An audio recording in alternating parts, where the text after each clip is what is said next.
Thanks, Dave. And thanks for having me on today. I'm actually looking forward to this. I'm going to share my screen here in a few seconds, and we're actually going to be talking about omega-3 fatty acids and what omega-3 fatty acids actually do. Let's see if I can find the right screen here. There we go. And then we'll put it up on this. Can everybody see it? Just a thumbs up. Awesome, awesome, awesome. Great. Okay, so we're going to talk about omega-3 fatty acids. And we've all heard about omega-3 fatty acids, but do you really know what omega-3 fatty acids are? Do you really? So let's start with what a fatty acid is. Let's start with that. So really, well, you can look at it as a bunch of tennis balls. And I use tennis balls because that's what I used to play, and that used to be my sport of choice. So take a bunch of tennis balls, string them together with some rope. And this rope becomes your chemical bond, and the tennis balls become your carbons. So a fatty acid is nothing more than a long chain of carbon molecules strung together by a chemical bond. But they don't just float around in the body. They have to be attached to a backbone, some kind of backbone. And the easiest way to think about a backbone is if you take 3 of your fingers, put them sideways, that makes an E. And then you can attach a fatty acid to this backbone. This backbone is, depending on the backbone, it gives it a certain name. This backbone that you see is a triglyceride. And I'm sure you've all heard about triglycerides. They're the ones your doctor tells you about, whether they're too high or too low, or if they're in the normal range. So we have some other backbones. We have a backbone with a phosphate attached to it and 2 chains. It's called a phospholipid. But then we also have this. And the orange colored backbone with a fatty acid attached to it is actually cholesterol. This is what cholesterol looks like. And you've all heard about cholesterol as well, I'm sure. So before we go into omega-3 fatty acids, let's talk a little bit about saturation and unsaturation, because you need to understand that in order to know what an omega-3 fatty acid is. So saturation just means you have all the tennis balls lined up in a linear fashion with a bond or a rope in between them to hold them together. Unsaturation, you have, can you see my arrow thumbs up? Anyway, you have under unsaturation, you have this linear chain right here, but you also have red bonds right here between these tennis balls and between these tennis balls. I'm showing 2 red bonds between these tennis balls. They're called double bonds. They're called double bonds. So these allow this chain to start twisting on itself because there's physical and chemical constraints about how this chain now is looking at. You can also look at it as a chain link. You have a bunch of chain links together, and if you stretch them out, they're not going to stretch out straight, right? They're going to be kind of kinked. So the more of these unsaturated bonds you have, the more double bonds you have, the more this chain is going to kink. So, in order for all the chemists around the world to talk about the same chemical structure, they have a conventional way of naming chemical forms. For a fatty acid, the very last carbon or tennis ball is the omega side of the fatty acid, and the very first one is the alpha side. It's the very first carbon molecule, and then you have omega, which is the very last carbon molecule of this chain. It doesn't matter how long this chain is, it's just the first and the last. And omega-3 means that from the third end inwards is where the first double bond occurs. That's all it means. Omega-3 means from the last carbon, 3 carbons in is where the first double bond occurs. So what does that mean technically? We know about EPA and DHA. We know that's in fish oil. We know it's good for us, but why? So if we look at EPA, it has a 20 carbon fatty acid length.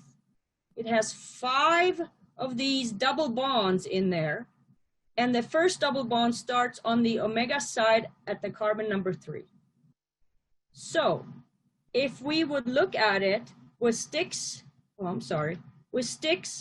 and balls, then it would kind of start circling around itself.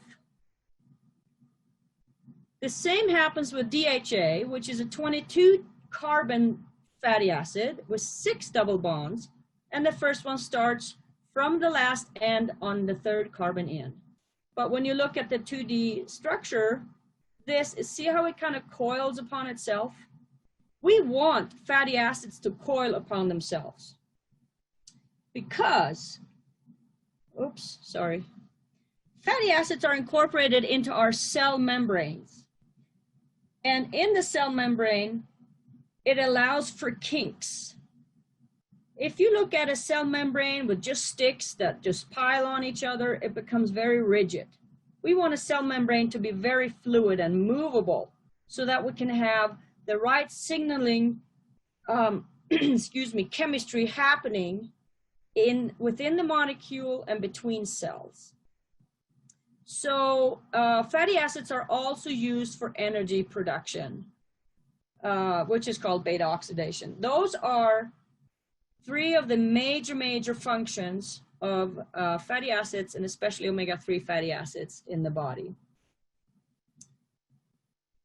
We know about omega-3s supporting cardiovascular health. We've heard about it for eons, for years. So why don't we focus on the fattiest organ in the body? Because it has all the fat in there. What is the fattiest organ in the body? It's actually our brain. Our brain weighs, on average, 3 pounds. And I'm sure you heard this last time, I think, if you chimed in to these presentations. 60% of the brain is fat. So if the brain weighs about 3 pounds, that's about 1.8 pounds of just pure fat. 25% of that fat is DHA. So a major component of the fat in our brain is DHA. And if we do the math, it's about 0.5 pound of DHA in our brain. And the omegas that we have in our brain, 90% of them is DHA as well. So why don't we give our brain the nutrient that it really needs for proper functioning? We have about 100 gazillion neurons in our cells, in our brain, and we want them to signal and talk to each other in a healthy way. And why not give him the best that we can give him? So the brain only weighs less than 2% of our body weight, but it consumes most of the resources in the body. It consumes more than 20% of our resources in the body. And that is because it's always on. It's always firing. It's even when you're sleeping, it's always firing, and you're dreaming, chemical things are happening between your neurons, you're moving around, something has to drive that, and it's your brain. Your brain is always on. So we have to give it the right nutrients to thrive.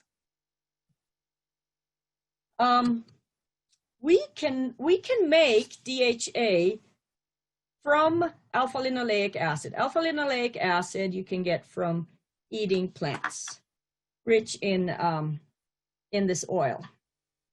So the process of converting ALA to DHA is very inefficient. in the body because we're competing for the same enzymes to convert other things. So this process is very, very slow and very, very tedious. So they call DHA what do they call it? It's a non-essential, it's a, I forget what the word is, conditional essential fatty acid. So the best way to really get it is from food or supplements. So that's the reason we developed Omega Plus. It has more DHA than EPA. It's rich in both of them though. It supports our cognitive health, for our brain health. It helps protect your cells by allowing the incorporation into your cells and making them more fluid. We all know that it will support our cardiovascular health, but it also supports a healthy immune system because it's precursors for components that make up our immune system. So that's what a fatty acid is in a nutshell. Again, look at it as a long chain of tennis balls strung together, either with one rope in between tennis balls or two ropes in between tennis balls. And the more double bonds you have between these tennis balls, the better it is for your health. That's about it. Thank you. If you have any questions, let me know on product questions at lifevanish.com, and we'll get all those questions answered if you need to.